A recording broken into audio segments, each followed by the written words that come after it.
열매로 나무를 아느니라 하는 제목으로 함께 은혜를 나누겠습니다. 어떤 사람이 귀신이 들렸어요. 그래서 눈도 멀고 말도 못하는 상태가 됐는데 예수님이 그 귀신을 쫓아내시면서 치료를 하시거든요.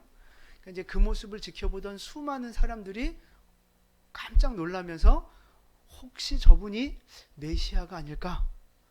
다윗의 자손 메시아가 아닐까? 이제 이렇게 수군거리기 시작했어요.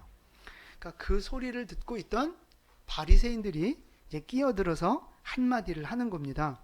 24절 말씀 보세요. 24절 봉독합니다. 바리새인들은 듣고 이르되 이가 귀신의 왕 바알세불을 힘입지 않고는 귀신을 쫓아내지 못하느니라 하거늘. 아멘. 예수님이 성령의 권능으로 귀신 쫓아낸 걸 보고 뭐라고 하느냐면 귀신의 왕 그 바알세불의 힘을 덧입어서 저 쫄개 귀신을 쫓아낸 거다. 이렇게 말을 하는 거예요. 그러니까 예수님의 이 성령 사역에 대해서 지금 조롱하고 모욕을 하고 있는 거죠. 예수님 기분이 어떠셨을까요? 그냥 좋지 않은 정도가 아니라 네? 이게 착하셔서 많이 나쁜 거예요. 예수님이 요즘 애들 말로 빡치셨어요. 보통 빡친 게 아니에요. 왜냐하면 이 말씀을 듣고 나서 예수님께서 이제 25절부터 쭉 잔소리 같은 이제 설교를 오늘 37절까지 쭉 하시는 거예요. 쉬지 않고. 그러면서 나중에 바리새인들을 향해서 이 독사의 자식들아, 그건 유대인들에게는 해서는 안 되는 최악의 욕인데 그 욕을 하는 거예요. 우리나라에서 최고 해서는 안 될 최고 나쁜 욕이 뭐예요? 제가 한번 가르쳐 드려요. 그런 해서는 안 될 그 나쁜 욕을 지금 예수님이 하신다고요.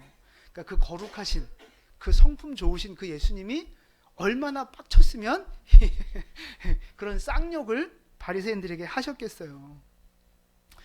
그만큼 바리새인들이 나쁜 짓을 하고 있다는 거예요. 지금 바리새인들은 왜 예수님의 그 성령 사역을 그렇게 조롱하고 모욕하고 그랬을까요? 예수님이 싫으니까 그런 거예요. 자, 12장 14절로 한번 가보세요. 12장 14절 보시면 바리새인들이 무슨 생각을 하고 있어요? 그렇죠? 어떻게 하면 저 예수를 죽일까? 어떻게 하면 저 예수를 없애버릴까? 지금 마음으로 이미 작정을 했단 말이에요.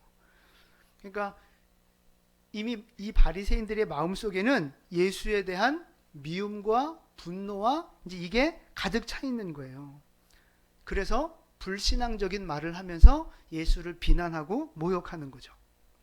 그러니까 예수님이 뭘 잘못해서가 아니라 싫으니까 반대를 위한 반대를 하는 거예요. 반대를 위한 반대. 그러니까 의도적이고 계획적으로 대적을 하는 지금 악행을 지금 하고 있는 거죠. 그래서 예수님이 분노하시는 거예요. 진짜 몰라서 그런 소리 했으면 예수님이 그거 아니야 라고 잘 가르쳐 주셨을 텐데 악한 의도를 가지고 반대를 했기 때문에 예수님이 진노하신 거예요. 이제 그러면서 이제 이런 말씀을 하세요. 29절인데요. 29절 함께 봉독합니다.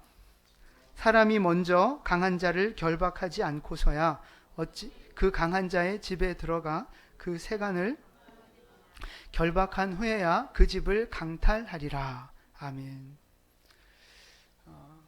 이제 어떤 사람이 누구 집에 들어가서 뭔가 이렇게 갖고 나와야 돼요. 그거 뺏어 와야 될 게 있어요. 내 거겠죠? 뺏어 와야 될 게 있어요. 그러려면 먼저 어떻게 해야 돼요? 예를 들어 우리 손집사님 집에 손집사님 내 걸 뭐 가져가서 안 갖고 왔어요. 그럼 내가 가서 갖고 와야 되잖아요. 그럼 먼저 어떻게 해야 돼요?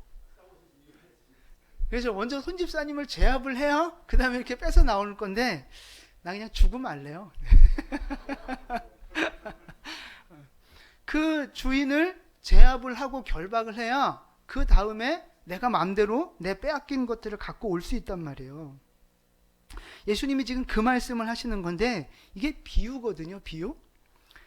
자, 여기서 물건을 갖고 나오려고 하는 그 사람은 누구를 말하는 거예요? 예수님을 말하는 겁니다. 그러면 그 집은 뭘 말하는 거예요? 세상을 말하는 겁니다. 세상. 그 집의 주인은 세상 권세 잡고 있는 이제 귀신을 말하는 거예요. 그 사람이 가지고 나와야 할 그 세간은 뭐예요? 그죠? 구원해야 할 영혼을 말하는 거예요. 그러니까 지금 악한 권세들이 하나님의 백성들을 사로잡고 고통스럽게 하고 있다는 거죠. 그래서 예수님이 그 바알세불과 귀신들을 결박하고 그 사로잡혀 고통 가운데 있던 영혼들을 다시 건져내는 그 이야기를 지금 하고 계시는 거예요. 그래서 아까 그 귀신 들렸다가 그 다시 고침받고 보게 되고 말하게 된 그 영혼, 지금 그 영혼 이야기를 하는 거예요. 그래서 그 영혼이 보게 됐잖아요. 다시 말하게 됐잖아요. 다시 회복이 됐단 말이에요. 그러면 어떤 반응을 보여야 정상이에요? 기뻐하고 감사하고 찬양하고 그래야 당연한 거 아니겠어요? 근데 이 바리새인들은 하나님을 믿는다 하는 이 바리새인들이 하는 짓이 뭐예요? 그 예수님의 사역을 조롱하고 모욕하고 방해했단 말이에요. 그래서 예수님이 이제 이 말씀을 하시는 거예요. 30절을 함께 봉독합니다. 나와 함께 모으지 아니하는 자는 해치는 자니라. 아멘. 그러니까 예수님이 일하실 때 그 악한 자를 결박하고 세간을 꺼내 영혼을 구원해내는 그 일을 하실 때 주님과 함께하는 사람은, 그러니까 함께하는 사람은 주님 편인 거고, 주님과 함께하지 않으면 예수님을 반대하는 사람이다, 이 말씀을 하고 계시는 거예요. 함께 모으지 않는 사람은 해치는 사람이고, 예수님과 함께하지 않으면 예수님을 반대하는 사람이다, 이렇게 말씀하시는 거예요. 그러니까 지금 예수님은 사람을 두 종류로 분류를 하시는 거예요. 한 사람은 예수님과 동역하는 사람, 한쪽은 예수님을 방해하는 사람. 예수님과 함께 모으는 사람, 예수님의 반대편에 서서 흩트는 사람. 이렇게 사람을 지금 나누고 계시다고요. 그럼 여러분 어떻습니까? 예수님은 두 종류를 얘기하셨는데 여러분은 예수님과 함께 동역하고 모으는 사람입니까? 아니면 방해하고 해치는 사람입니까?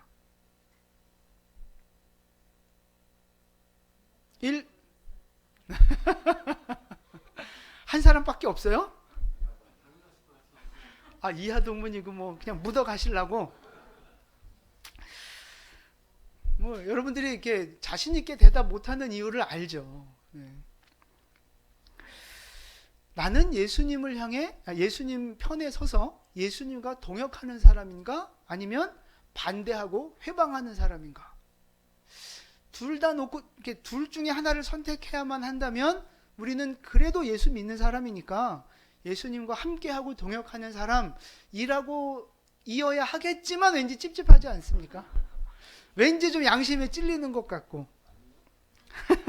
아닌 분이 많아야 그게 이제 정상인데, 이제 많은 성도들이 이제 그런 생각을 하는 거죠. 나는 열심히는 하지 않지만 그래도 내가 반대하는 사람은 아니다. 중간이다 이거죠. 중간이다.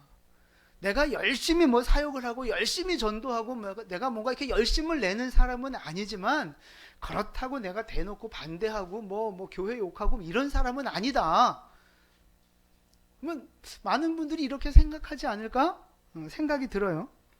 근데 여러분 그 말이 맞는 말이에요? 틀린 말이에요?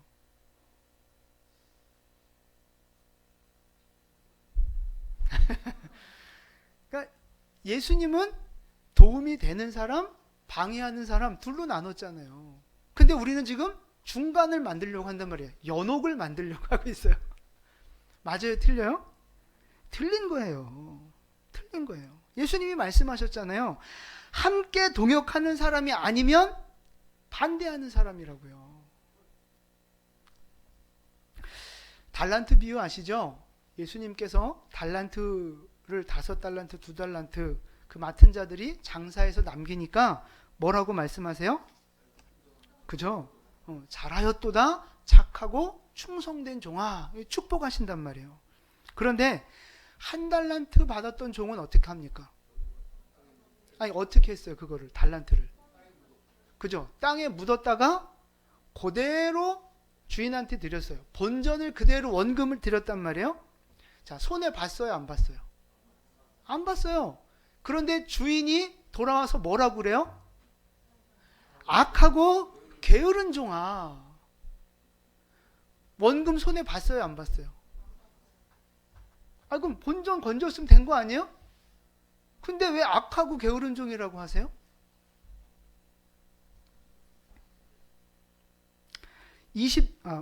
성경을 주보를 끼시고 25장으로 한번 넘어가 보세요. 마태복음 25장 27절로 한번 가보겠습니다.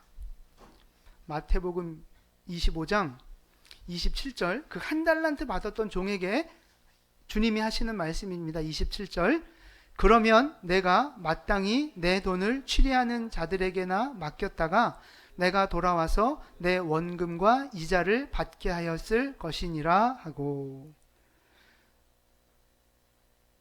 자, 지금 예수님 얘기가, 말씀이 뭐예요?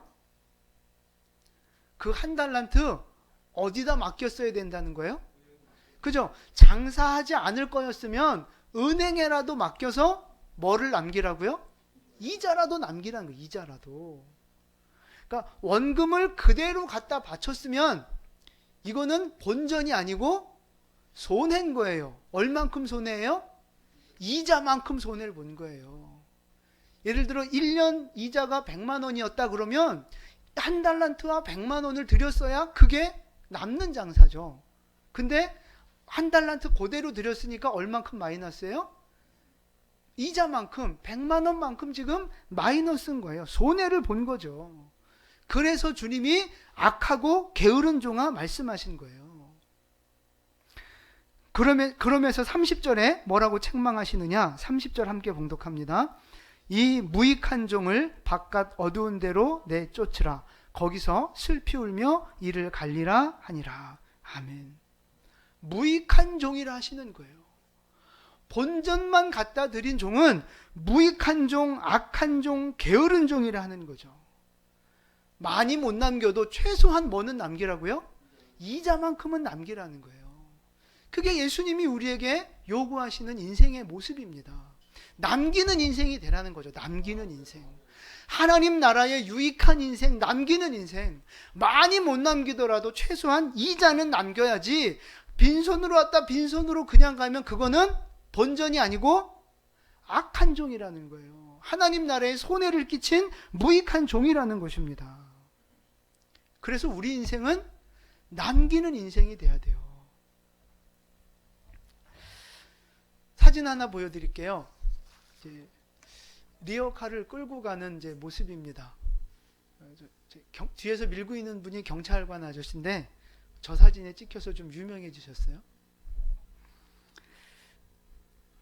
리어카를 끌고 가는데 저 뒤에 있는 경찰관은 지금 도와주고 있어요? 방해하고 있어요? 도와주고 있는 거잖아요. 끌고 갈 때 같이 밀어주니까 도와주는 거란 말이에요. 그럼 이제 예수님이 리어카를 끌고 가시는데, 구속사의 사명을 이루어 가시는데, 누구는 저렇게 같이 동역을 하는 사람이 있고, 바리새인들은 비유하자면 뭐 했을까요? 그러니까 저 리어카를 어떻게 했어요? 그죠? 뒤로 반대로 잡아당기지 않았겠어요? 그런 모습 아니겠어요? 대놓고 반대를 했단 말이죠. 여러분 바리새인입니까? 아닙니까? 뭐 그건 아닌 것 같아요. 대부분. 근데 보세요. 어떤 사람이 저 리어카를 딱 붙잡고 안 움직여요. 앞으로 가지도 않고 뒤로 가지도 않고 안 움직이고 딱 붙잡고 가만히 서 있어요. 자, 이 사람은 리어카를 끌고 가는 저 예수님에게 도움이 되는 사람입니까? 방해가 되는 사람입니까? 방해가 되는 거예요. 방해가 되는 거예요. 우리는 그렇게 생각하는 거예요. 저 뭐 나쁜 짓 안 했는데요? 뭐 저 반대 안 했는데요? 저 뭐 아무것도 안 했는데요? 제가 뭘 잘못했죠? 아무것도 안 한 그게 잘못이라고요. 아무것도 안 한 그게 잘못이라고요. 주님이 가고자 하실 때, 주님이 원하실 때 거기에 조금이라도 순종하여 반응하는 거, 그게 바로 주님의 동역자가 되는 건데 딱 붙잡고 안 움직이면 어쩌자는 거예요. 그건 예수님을 더 힘들게 하는 거죠. 무익한 종인 거예요. 그게 바로. 근데 여러분, 우리의 모습이 이러지 않느냐 하는 거죠. 뭐 내가 열심히 특별히 열심을 갖진 않아도요, 난 그래도 뭐 목사님 욕은 안 하잖아요. 나 그래도 뭐 교회 방해는 안 하잖아요. 전도는 안 하지만 내가 그렇다고 누구 쫓아내지도 않잖아요. 뭐 이러는 거죠. 아니요. 아무것도 하지 않는 그게 바로 죄라는 거예요. 그게 바로 악하고 게으른 무익한 종의 모습이라는 거죠. 우리가 가져야 할 신앙의 태도에 대해서 성경이 뭐라 말씀하시느냐 하면요, 로마서 12장 11절 말씀을 함께 봉독하겠습니다. 부지런하여, 아멘. 부지런하라는 거예요. 게으르지 말라 합니다. 열심을 품고 주님을 섬기라는 거예요. 주님을 향해 열정을 가지고 뜨거운 마음을 가지고 주님을 섬기라는 거예요. 남기는 인생이 되라 말씀하고 계신 겁니다. 고린도전서 9장 24절 말씀 함께 봉독합니다. 운동장에서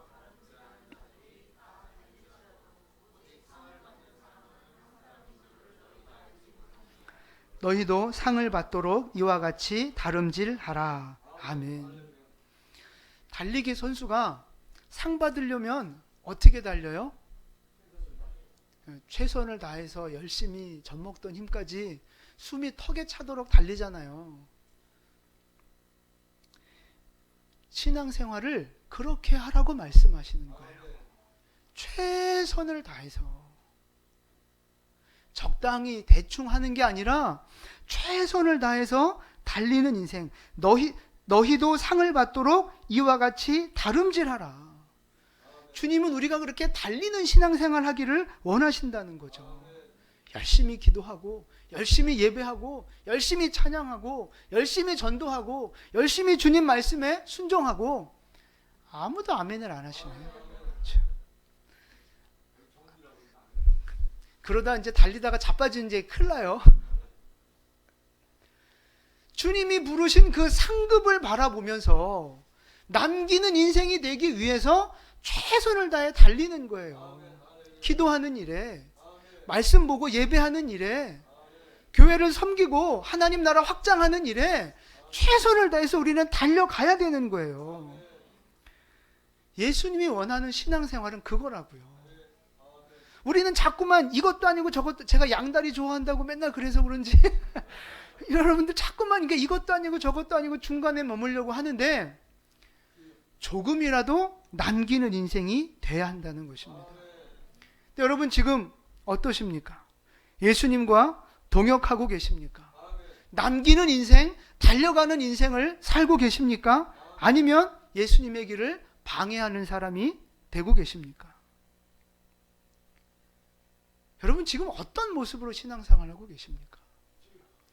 하나님이 원하시는 모습은요, 우리가 방관자로 게으른 자로 살기를 원치 않으세요. 동역자 되기를 원하시고 남기는 인생 되기를 원하신다는 거죠. 사랑하는 성도 여러분, 게으르고 악한 종이 돼서 예수님을 방해하고 하나님 나라의 걸림돌이 되고 교회를 힘들게 하는 그런 사람 되지 마시고 하나님 나라에 정말 유익한 사람, 하나님 앞에 착하고 충성된 남기는 종이 되는 여러분 되시기를 주님의 이름으로 축원을 드립니다. 아멘. 예수님께서 이제 바리새인들을 향해서 이제 경고를 하세요. 성령을 모독하고 거역하는 죄는 용서받지 못한다. 이제 그렇게 책망하시는데 32절, 오늘 본문으로 돌아와서 12장 32절을 볼까요? 32절 함께 봉독합니다. 또 누구든지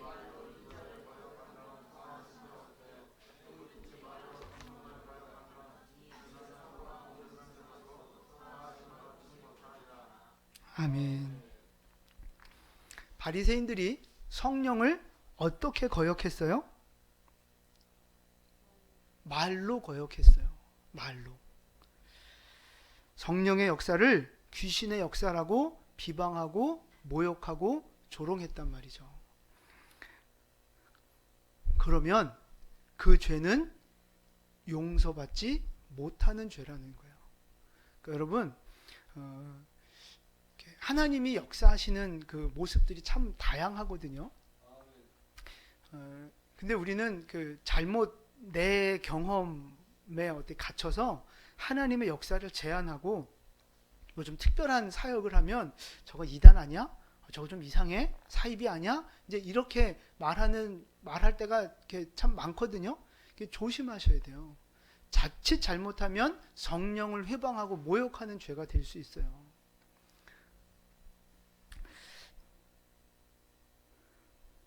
이제 예수님이 그래서 말로 성령을 모독하고 거역하는 그 사람들을 향해서 나무 비유를 들면서 말씀을 하세요. 33절인데요. 33절 함께 봉독합니다. 나무도 좋고 열매도 좋은지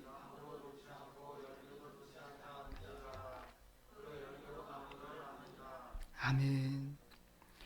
이 나무가 좋은 나무인지 나쁜 나무인지 뭘 보고 안다고요? 열매. 열매를 보면 좋은 나무인지 나쁜 나무인지 알 수 있다는 거예요. 그러면 사람은 좋은 사람인지 나쁜 사람인지 뭘 보고 알 수 있어요? 그렇죠. 이제 우리도 열매를 보고 아는 건데 그 열매가 뭐냐 하는 거죠. 방송실에서 말이라고 했습니다. 말이에요, 말. 우리 인간의 열매는 말이라고요. 아까 말로 예수님을 비난했던 바리새인들 보세요. 예수님을 대적하는 말을 보니까 그 사람들이 좋은 사람인지 나쁜 사람들인지가 딱 구분이 되잖아요. 그렇게 알 수 있는 거예요.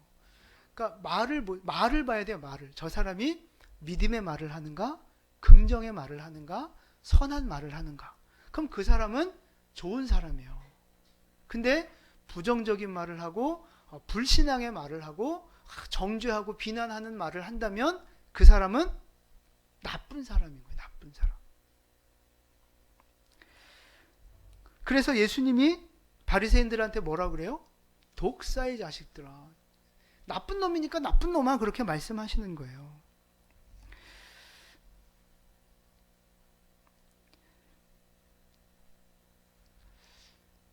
여러분 지금 무슨 말을 하며 살고 계십니까? 여러분 입에서 무슨 말이 나오고 있습니까? 믿음의 말, 선한 말이 나오고 있습니까? 아니면 부정적이고 악하고 불신앙의 말이 나오고 있습니까? 그게 바로 나를 증명하는 거예요. 나는 좋은 사람이야. 나는 별로 안 좋은 사람 같아. 여러분의 판단, 그거 중요치 않아요. 진짜 중요한 건 하나님의 판단입니다. 우리가 내뱉는 말을 보시고 하나님이 판단하실 거예요. 마태복음 12장 34절과 35절 말씀을 34절, 35절 함께 봉독합니다. 독사의 자식들아.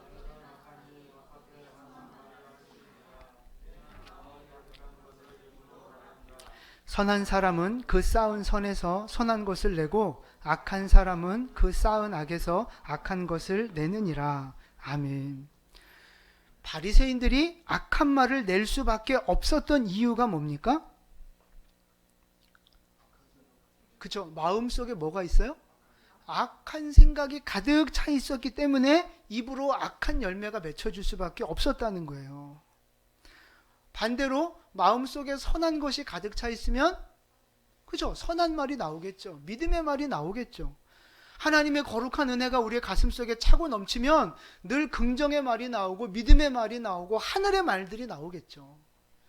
바리새인들 마음속에는 악과 분노와 미움과 욕심과 세상의 정욕들이 가득 차 있었기 때문에 예수님을 대적하는 말을 할 수밖에 없었다는 거죠. 여러분, 지금 무슨 말을 하며 살고 계십니까? 근데 여러분은, 이제 우리는 그래요. 여러분 다 나름대로 자기 논리를 갖고 있고 자기 생각을 갖고 말을 하잖아요. 안 하세요? 마스크 쓰고 지금 침묵 시위 하시는 거예요? 우리는 뭔가 말을 할 때 내 생각과 내 기준을 갖고 내가 옳다고 생각하니까 그렇게 말하는 거 아니겠어요? 맞다고 생각하니까 우리는 그렇게 말을 한단 말이에요. 근데 여러분, 내 생각이 맞다고 우리는 생각하며 말을 하는데 사실은 그 말이 성경적이냐? 이게 더 중요한 거예요. 논리적이고 합리적인 말이냐? 이거보다 더 중요한 것이 그것이 성경적이고 하나님 보시기에 옳은 말이냐? 그게 더 중요하다는 거예요. 근데 우리는 이성적으로, 경험적으로, 논리적으로 옳은 말, 맞는 말을 한다고 하면서 불신앙의 말을 하고 하나님을 대적하는 말을 하고 부정적인 말을 할 때가 너무 많다는 거죠. 그러니까 왜 그래요? 우리 마음속에 그 선한 게 없어서 그런 거예요. 하나님의 말씀이 없고 하늘의 은혜가 없으니 자꾸 세상의 논리와 가치를 가지고 내가 이게 맞아라고 생각하며 인간의 말, 세상의 말을 내뱉는 거죠. 그래서 우리 마음속에 선한 것을 쌓고 거룩한 것을 쌓고 하늘의 것을 쌓아야 좋은 사람이 되는 거예요. 믿음의 말을 하는 좋은 사람. 여러분, 제가 지금 착한 사람이냐 성품이 좋은 사람이냐 그 얘기를 하는 게 아니에요. 믿음의 사람이냐, 하나님 편에 서 있는 사람이냐, 아니면 하나님을 대적하는 사람이냐, 지금 그걸 묻는 거예요. 여러분 헷갈리시면 안 돼요. 그러니까 착하고 성품이 좋아도 하나님을 방해하는 사람이 있어요. 그죠? 근데 반대로 성격은 좀 까칠해도 믿음으로 살면서 하나님과 동역하는 사람이 있다고요. 우리는 성품이 좋으면 저 사람 착하고 그러면 그 사람이 믿음도 좋을 줄 알아요. 예수님 많이 닮은 줄 알아요. 제가 그렇게 사람들을 많이 속이며 살아왔어요. 제가 악해 보이지 않으니까 제가 예수님을 많이 닮은 줄 사람들이 착각하는데 꿈 깨시라고요. 그렇지 않다고요. 성품이 온유하다고 그 사람이 믿음 좋고 하나님 나라의 동역자고 꼭 그렇지 않다는 거예요. 반대로 성질이 좀 더럽고 좀 괄괄하고 그래도 진짜 하나님의 마음을 갖고 하나님 나라를 위해 헌신하는 사람들이 있단 말이에요. 그 여쭤보는 거예요. 여러분은 지금 어떤 사람입니까?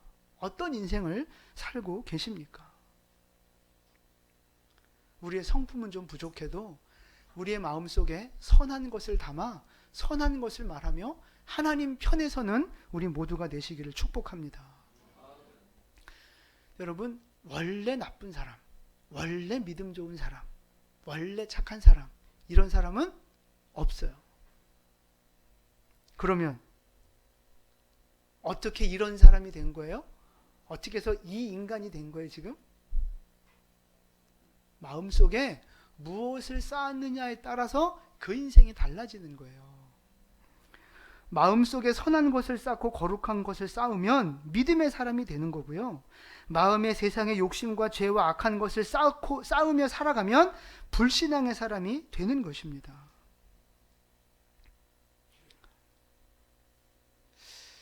지금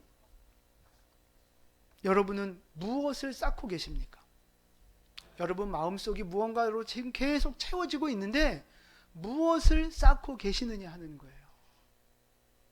거룩한 것을 쌓고 계십니까? 세상의 것을 쌓고 계십니까?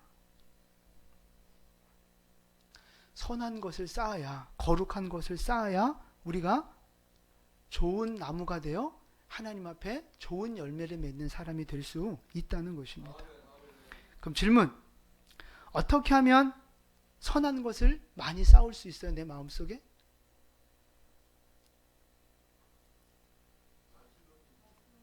그죠? 네, 다 맞는 말이에요. 정리하면 말씀을 내 마음속에 채워야 되는 거예요. 여러분, 세상에 선한 게 뭐가 있어요?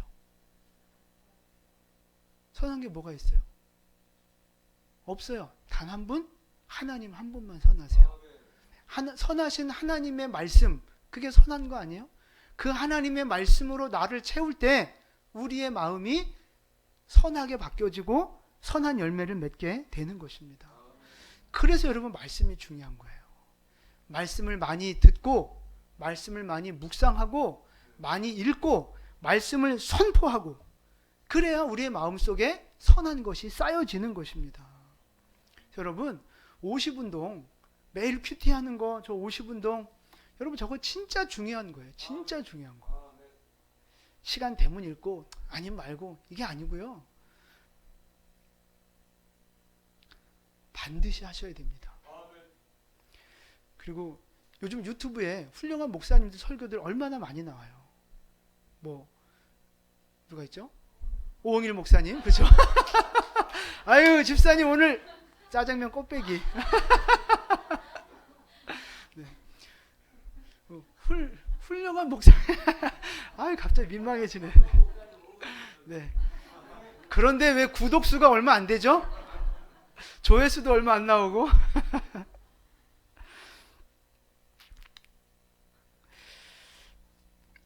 날마다 말씀으로 나를 채워야 돼요. 왜냐하면 날마다 우리의 마음속에 뭐가 들어와요? 죄가 들어오고 유혹이 들어오고 세상의 가치관이 들어오거든요. 그러니까 그거를 다 희석시키고 다 엎어버리고 선한 것으로 채우려면 정말 쉬지 말고 기도하고 늘 깨어 있어야 하고 하나님의 말씀을 끊임없이 내 가슴에 채워야 그게 된다고요. 여러분 지금 예쁘게 이렇게 화장하고 옷 입고 이렇게 씻고 오셨는데 언제 씻으신 거예요? 오늘 아침에 씻으신 거 맞죠? 꼭 어제 씻은 거. 어제 씻었잖아요. 근데 왜 오늘 또 씻어요? 그죠? 아침에 씻고 살다 보면 또 묻잖아요. 그러니까 그 다음날 또 씻어야 되는 거예요. 우리 영혼도 마찬가지라고요. 오늘 은혜 받고 오늘 예배 드리고 오늘 결단했어도 시간이 지나면 세상의 것으로 또 오염이 된다고요. 그럼 또 씻어야 되는 거예요. 또 나를 채워야 되는 거예요. 그러니까 날마다 내가 죽어지고 날마다 내가 주님 바라보고 날마다 주님과 동행해야만 우리가 끝까지 선한 열매를 맺는 하나님의 일꾼이 될 수 있다는 것입니다. 그래서 예수님이 쉬지 말고 기도하라 하신 거예요. 범사에 감사하라 하신 거예요. 깨어 있으라 말씀하고 계시는 거예요. 자꾸 선한 말씀을 하나님의 은혜로 자꾸 나를 채워야만 중심을 잃어버리지 않을 수 있다고요. 중심을. 코로나 바이러스 때문에 이제 교회들이 많이 예배를 중단하잖아요. 이제 정부에서도 모임 자제하라 이제 뭐 이런 얘기가 와요. 그러니까 이제 사람들도 걱정을 많이 하잖아요. 저도 이제 처음에 고민을 좀 했어요. 예배를 그럼 쉬어야 되나? 우리는 아직 인터넷 예배도 안 되는데 이제 돌아오는 주에는 한번 준비해 보려고 좀 생각하는데 어쨌든 우린 인터넷 예배도 안 되는데 가정에서 그렇게 예배 드리게 해야 되나? 그게 좀 혼란스럽더라고요. 그러니까 뭐 지금 확진자가 오늘 3,000명이 이렇게 넘었잖아요. 그러니까 코로나가 얼마나 많이 확산되고 있고 뭐 어떻게 하면 감염이 되고 뭐 이런 뉴스들 여러분 지금 다 듣고 있잖아요. 근데 그런 거 들을 때 여러분 마음속에 평강이 있습니까? 어떤 마음 들어요? 무섭고 불안하고 걱정되고 이러다 나도 없는 거 아니야? 이제 뭐 이런 생각 들고. 저도 그랬어요. 그러니까 자꾸 그런 뉴스 듣고 사람들의 말을 들으니까 두려워지는 거예요. 이거 이러다 교회 또 폐쇄되는 거 아니야? 뭐 이 폐렴은 또 이게 폐에 그 상처를 남기고 가기 때문에 폐 기능이 회복이 좀 덜 된다는 뭐 얘기도 있어요. 일반 폐렴하고 다르다는 얘기도 있어요. 더 무서워지지 않습니까? 고민을 했죠. 예배를 드려야 되나? 성도들도 걱정할 텐데. 근데 이제 어느 분이 이제 그 국민일보에 쓴 글도 보고 또 이제 지인들이 보내주는 메시지도 보면 예배를 드려야 한다라고 주장하는 분들이 있더라고요. 근데 그 글을 읽으면서 제가 우리 카톡방에도 하나 보내드렸잖아요. 보내드린 이유가 그거예요. 저도 이렇게 혼란스러울 때 믿음의 말씀을 딱 접하고 받으니까 다시 중심을 잡게 되는 거예요. 믿음의 눈으로 하나님을 바라볼 수 있게 되면서 생각이 달라지더라는 거죠. 그래서 말씀을 나누고 은혜를 나누는 것이 중요한 걸 다시 한번 깨달았어요. 그래서 제가 일부러 여러분들한테 그 내용들을 보내드린 거예요. 자꾸 세상의 말을 많이 들으면 우리의 생각이 세상적으로 기울게 돼 있어요. 이렇게 우리 사람이에요. 그러나 믿음의 말을 자꾸 들으면 우리의 중심이 믿음으로 가게 돼 있다고요. 그래서 자꾸만 말씀을, 은혜를 나누고 채우고 그게 필요하다는 거예요. 그게. 물론 예배를 이렇게 중단한 교회들도 많이 있어요. 뭐 잘했다 잘못했다 이 문제가 아니고 예배를 중단하든 아니든 중심을 잃어버리면 안 된다는 겁니다. 근데 우리 교회는 특히 더 괜찮은 게 대형 교회들은 정말 이렇게 따닥따닥 앉으니까 얼마나 걱정이 돼요.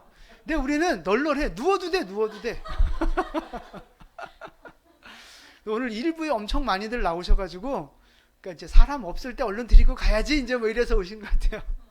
그래서 2부 때는 좀 많이 비겠다 생각했는데 그래도 좀 많이 채워졌어요. 그러니까 우리 교회는 일단 그런 걱정 덜 해도 돼. 그러니까 하여튼 마스크만 잘 쓰시고 그 손 소독만 잘해도 크게 걸릴 일이 별로 없어요. 그러니까 우리는 전염병 그러면 불안하고 두렵단 말이죠. 그런 마음이 들어요.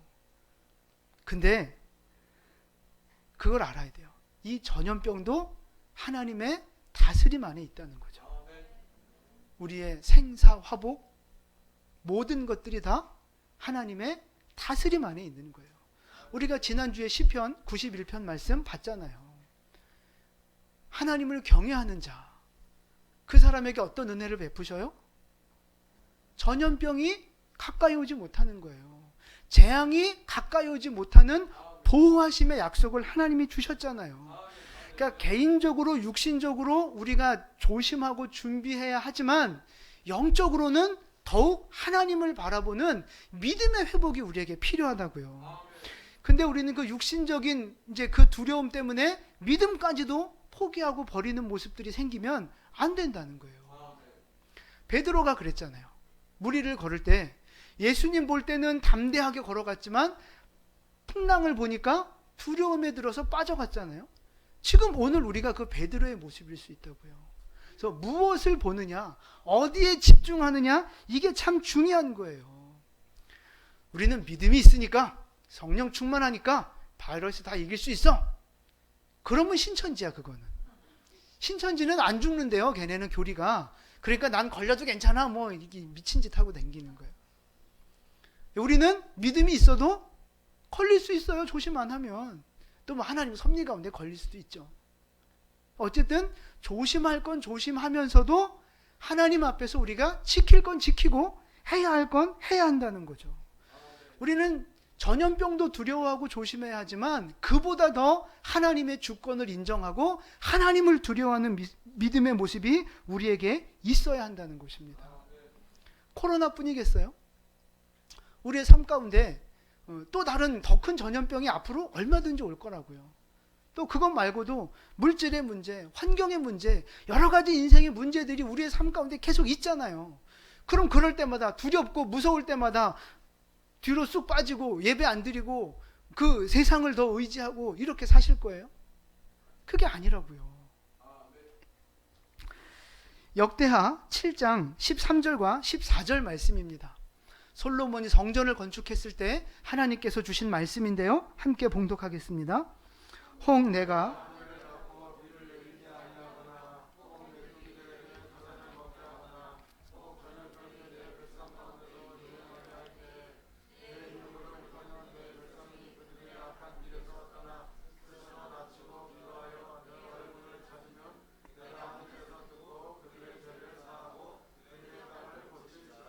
아멘. 13절부터 보세요. 하늘을 닫고 비를 내리지 않는다는 게 기근이죠. 가뭄이죠. 환경적인 물질적인 고난을 말해요. 또 메뚜기들이 토산을 다 먹어버리는 거예요. 수확이 없는 거죠. 전염병이 백성에게 유행하게 할 때. 그러니까 우리의 인생에 여러 가지 고난들이 닥쳐오는데 그 고난 당할 때 우리가 어떻게 해야 하느냐? 하나님이 가르쳐 주셨어요. 그게 14절이에요.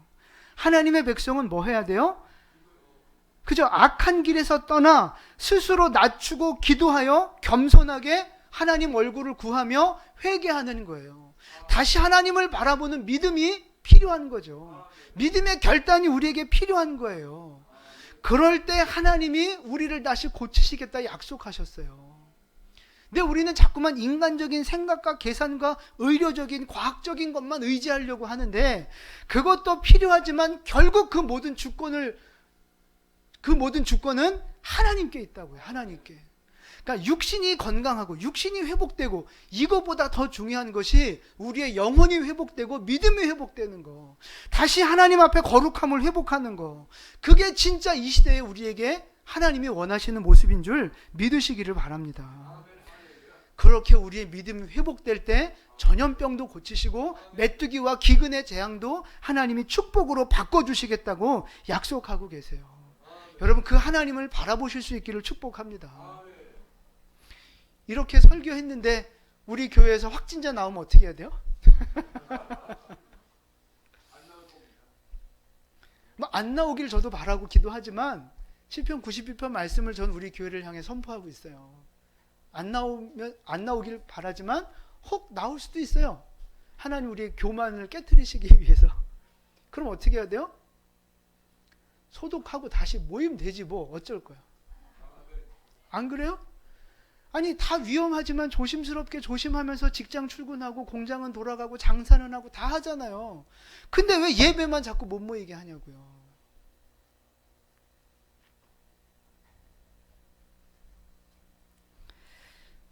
걸리면 그때 가서 또 소독하고 또 새롭게 하고, 걸려도 하나님 섭리인 줄 알고 또 감사하고. 어차피 우린 죽는 거 아니에요? 너무 나갔나요? 그러니까 중요한 건 환경에 흔들리시면 안 된다는 거예요. 저도 흔들리기 때문에, 목회자도 흔들리기 때문에 우리가 늘 깨어있지 않으면 언제 넘어질지 모르는 거예요. 여러분, 이 고난의 때에 더욱 하나님을 바라보시면서, 이때가 바로 우리의 믿음을 증명할 때고, 이때가 하나님의 역사와 영광을 바라보고 경험할 때가 되는 줄 믿으시기를 바랍니다. 잘하였도다 착하고 충성된 종아, 그 칭찬을 지금 우리가 받을 때가 아닌가 하는 것입니다. 그래서 여러분, 우리 인생의 고난과 어떤 이 국가적인 이 고난들이 그냥 재앙으로 끝나는 것이 아니라 우리를 더욱 거룩하게 하는 기회가 되기를 소망합니다. 고난이 축복의 기회로 역전되는 그런 은혜가 있기를 축복합니다. 그래서 우리 마음을 선한 것으로 끊임없이 채워야만 우리가 세상을 이기는 거룩한 하나님의 백성들이 될 수 있다는 것입니다. 우리의 삶을 거룩한 것으로 채워 하나님 편에 서서 이 마지막 시대에 하나님 앞에 끝까지 쓰임받고 승리하는 우리 모두 되시기를 주님의 이름으로 축원을 드립니다. 아멘. 기도하겠습니다.